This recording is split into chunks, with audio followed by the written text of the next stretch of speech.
walk alone in the unknown.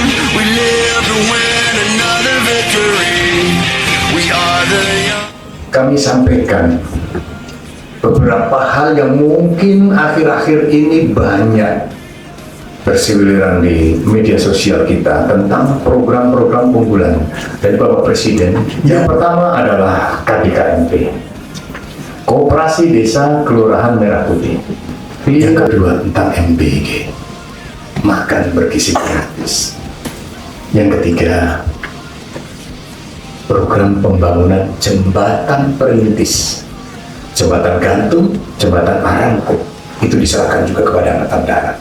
Itulah tentang program-program unggulan Bapak Presiden yang mohon maaf selalu menjadi tanda tanya, kenapa ke TNI? Apakah kita mau kembali lagi ke dui fungsi? Tidak, Pak. Bapak bisa tahu lah, dari semua regulasi tidak memungkinkan lagi dui fungsi itu. Kami yang harus ke kementerian dan lembaga harus pensiun, Pak.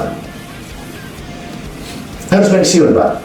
Sementara modal kami itu, Bapak mau hormat sama kami itu karena kami punya pangkat. We are